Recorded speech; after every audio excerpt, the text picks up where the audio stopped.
सभी साथियों को मेरा नमस्कार। स्वागत है आप सभी का आज 10 फरवरी के जनसत्ता विश्लेषण में। आइए शुरू करते हैं आज का जनसत्ता विश्लेषण और जानते हैं कौन सी खबरें राष्ट्रीय एवं अंतर्राष्ट्रीय हमारी आगामी परीक्षाओं के लिए रहेगी महत्वपूर्ण। प्रथम प्रश्न पे हमारे सामने जो हाल ही में भारत रत्न पुरस्कार दिया गया है चौधरी चरण सिंह जी, एम एस स्वामीनाथन और नरसिम्हा राव साहब। स्वामीनाथन साहब का निधन पिछले वर्ष 23 सितंबर को हो गया था।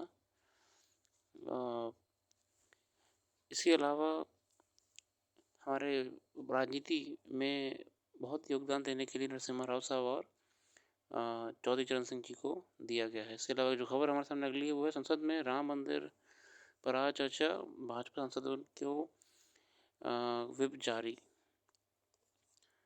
इसके अलावा डीप फेक से निपटने के लिए नियमों में हो रहा है बदलाव। डीप फेक बेसिकली जो कि हम जानते हैं नई टेक्नोलॉजी के माध्यम से वीडियोस को एडिट करा जाता है और वीडियो को ऐसा एडिट करा जाता है कि आपको लगेगा कि वो सच हैं। जैसे कि किसी नामी शख्सियत व्यक्ति की वीडियो होगी जिसमें वो बोल रहा होगा कि आप फलां ब्रांड यूज़ करिए वो और उससे आपकी ज़िंदगी बेहतर हो जाएगी। मतलब वो कुछ प्रमोट कर रहा होगा। लेकिन डीप फेक के माध्यम से उसकी वीडियो हम ऐसी एडिट कर देंगे जिससे क्या होगा कि उसका डायलॉग बदल जाएगा। वो बोलेगा कि फलां इलेक्शन में इसे वोट करिए या फिर आप आज से इस सपोर्ट मत करिए। आपको लगेगा कि एकदम ओरिजिनल वीडियो है कि यार ये तो बिल्कुल वही वही आपके एक्सप्रेशंस हैं, सब कुछ है, मगर वो वीडियो एडिटेड होगी।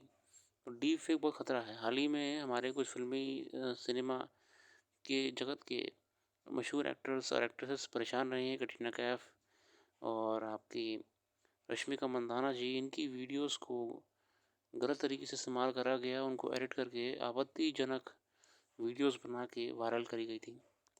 देखते हैं डीप फेक के बारे में। अगर आपको और जानना है तो आपको हमारी वेबसाइट पे मिल जाएगा। वेबसाइट पर सर्च करिएगा आप डीप फेक, आप उसमें और जान पाएंगे डीप फेक के बारे में। अगली खबर है उच्चतम न्यायालय उम्र कैद से जुड़ी याचिका पर सुनवाई के लिए सहमत है। उच्चतम न्यायालय बहुत सी चीज़ों में आजकल रिफॉर्म्स ला रहा है, उनमें से एक हमारा उम्र कैद भी है। चलिए आगे बढ़ते हैं। यहाँ पे हमारे सामने जो आर्टिकल्स आ रहे हैं संपादकीय में, वो है तनाव के विरुद्ध लड़ने की शिक्षा। डिप्रेशन से लड़ने के लिए, अवसाद से लड़ने के लिए, तनाव से लड़ने के लिए शिक्षा का उद्देश्य तनाव देना नहीं बल्कि तनाव को दूर भगाना होता है। जब शिक्षा तनाव देने का माध्यम बन जाए तो वह उद्देश्यहीन हो जाती है। पिछले कुछ सालों में ऐसा लगता रहा है कि शिक्षा विद्यार्थियों में दबाव, कुंठा और पलायन की प्रवृत्ति विकसित कर रही है। शायद यही कारण है कि किशोरों और युवाओं में आत्महत्या की दर बढ़ रही है।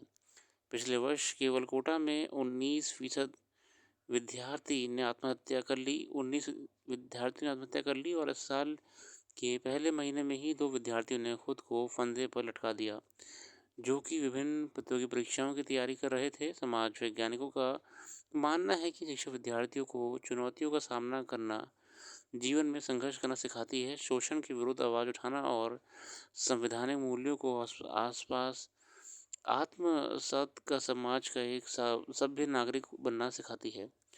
साथ ही जैसे कि हम जानते हैं कि शिक्षा का जो हमारा मेन लक्ष्य है वो है हम लोग और एम्पावर्ड बने, हम सशक्त बने, हम नॉलेजेबल व्यक्ति बने ताकि हम समाज में एक अच्छे पायदान पे खड़े हों। मगर हो क्या रहा है कि हम उस एजुकेशन का इतना प्रेशर ले रहे हैं, कॉम्पिटिटिव एग्ज़ाम्स को हमने इतना बढ़ा चढ़ा के जीवन में बिल्कुल टॉप लेवल पे कर दिया है कि साथियों हम दबते जा रहे हैं, हम डिप्रेशन के शिकार हो रहे हैं, हम परफॉर्मेंस प्रेशर में आके सुसाइड कर लेते हैं, जो कि बिल्कुल भी शिक्षा के मोटिव से रिलेट नहीं कर रहा है।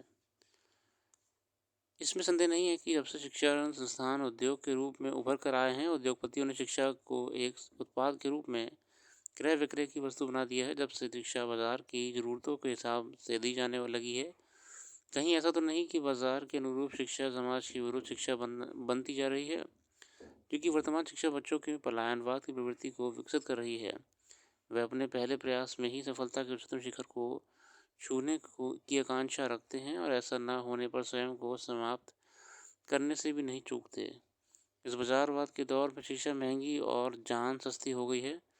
पहले के समाजों में जब परिवारों का आकार बड़ा होता था तो व्यक्ति की जीवन जीने के लिए अनेक संघर्ष करने पड़ते थे।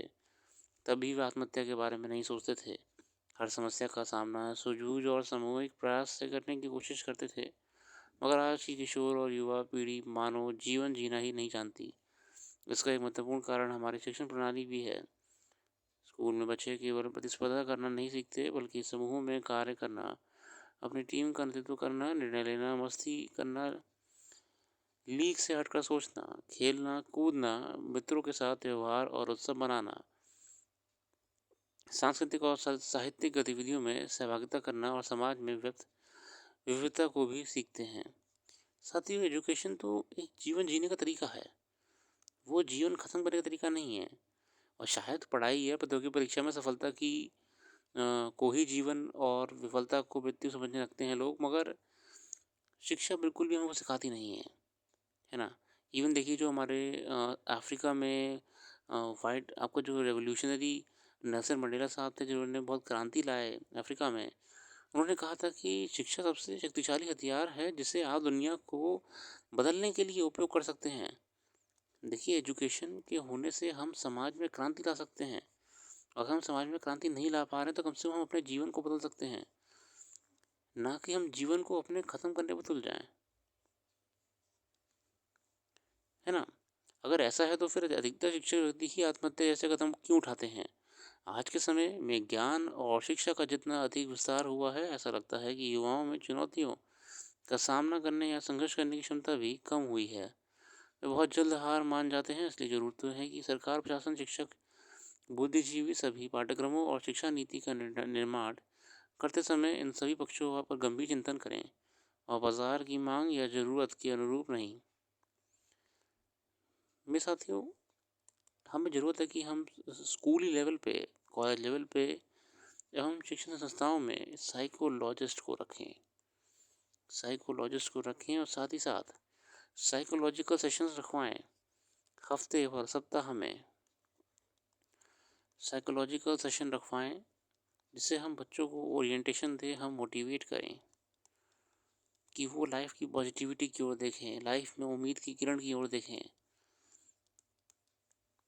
और हम सेशंस बच्चों के लिए नहीं, गार्जियंस के लिए भी रखें कि वो अपने बच्चों पर इतना दबाव ना बनाएं कि उन्हें गलत कदम उठाने पर मजबूरी हो जाए। दोस्तों, जीवन जीना खुशी के साथ है, ना कि दबाव में। चलिए अगला आर्टिकल पे आते हैं। अतिक्रमण की ज़मीन। उत्तराखंड के हल्द्वानी में सरकारी ज़मीन पर से अतिक्रमण हटाने की कोशिश में जिस तरह हिंसा भड़क उठी, बड़े पैमाने पर पुलिसकर्मियों के घायल होने तक की हिंसा पर, मतलब सोचिए, पुलिसकर्मी प्रशासन को भी नहीं छोड़ा, बहुत बुरी तरीके से आग लगा दी जगह जगहों पे। गौरतलब है कि हल्द्वानी के एक इलाके में सरकारी भूखंड पर कथित रूप से कब्जा कर मज़ार और मदरसा बना लिया गया था। उसे हटाने के लिए पुलिस और नगर निगम की कर्मचारी वहां पहुंचे तो स्थानीय लोग उग्र हो उठे और पुलिस पर पथराव करना शुरू कर दिया। अब स्थिति ये है कि पूरे शहर में कर्फ्यू लगा दिया गया है। वह स्थिति तनावपूर्ण बनी हुई है। इसी बात की जांच होनी चाहिए कि भीड़ के उग्र और हिंसक होने के पीछे क्या कोई साजिश है। इसी तरह पिछले वर्ष जनवरी में भी हल्द्वानी ने ही एक इलाके में रेलवे की ज़मीन पर कब्जा पर बसी एक बस्ती को हटाने का अभियान चलाया गया था। तब भी खासा हंगामा हुआ। अतिक्रमण हटाने के विरोध में लोगों ने सर्वोच्च न्यायालय पर दरवाजा खटखटाया और उस मामले को मानवीय करार देते हुए अदालत ने बेदखली पर रोक लगा दी थी। हल्द्वानी में और भी ऐसे जगह हैं जहां लोगों ने अतिक्रमण कर बस्तियों या मकान दुकान बना ली है। पिछले वर्ष भी वन विभाग, रेलवे और राजस्व विभाग के भूखंडों पर से अवैध कब्जा हटाने का अभियान चलाया गया था। पता चला कि कई जगहों पर भूमाफिया ने 100 और 500 रुपए के स्टाम्प पर लोगों को सरकारी ज़मीन बेच दी थी। उन पर लोग घर बनाकर रह रहे थे। उनमें से ज़्यादातर स्थानीय निवासी नहीं हैं। विवाह मजदूरी वगैरह करने के लिए गए थे। इस बात से इनकार नहीं किया जा सकता कि सरकारी भूखंड पर किसी को अवैध रूप से कब्जा कर रिहाइश या कोई कारोबारी भवन बनाने की इजाज़त नहीं थी जा सकती। देखिए साथियों, बहुत ही सिंपल सी चीज़ है कि जो लैंड आपका नहीं है वहाँ पे आप कब्जा नहीं कर सकते हैं। खासकर जो प्रॉपर्टी गवर्नमेंट की है वो लैंड गवर्नमेंट का ही रहेगा, और ये गवर्नमेंट को पूरा तरीके से अधिकार है कि सरकार अपने लैंड को वापस से क्लेम करे और उसमें किसी प्रकार के अतिक्रमण को हटाया जाए, बतौर नोटिस देके या फिर बल का प्रयोग करके।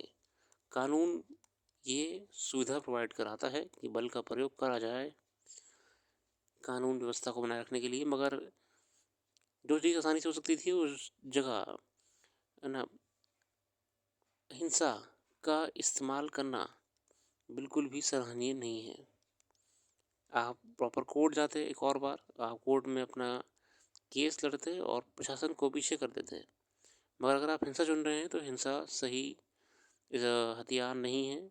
लोकतंत्र में कानूनी प्रक्रियाएं भी होती हैं। जो मस्जिद या जो भी इमारत टाइप चीज़ बनी हुई थी वो सरकारी ज़मीन पे बनी हुई थी और पूरी तरह इलीगल थी।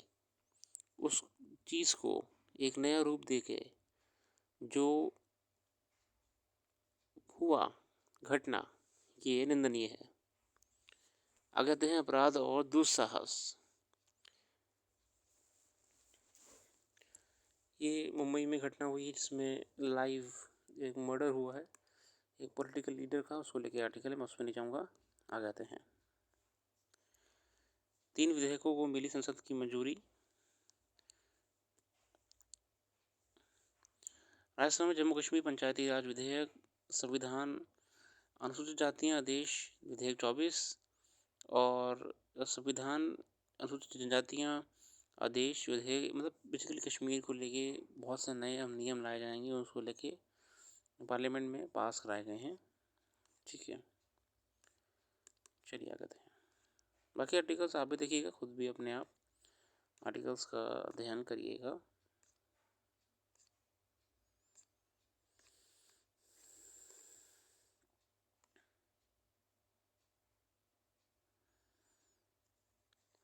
अच्छा, इतने रखते हैं। अपना कीमती समय देने के लिए बहुत बहुत धन्यवाद। आपका दिन शुभ हो। बाकी जो लिस्ट है भारत रत्न की, उसे आप याद करने का प्रयास करिएगा, आपके लिए बहुत काम आएगी।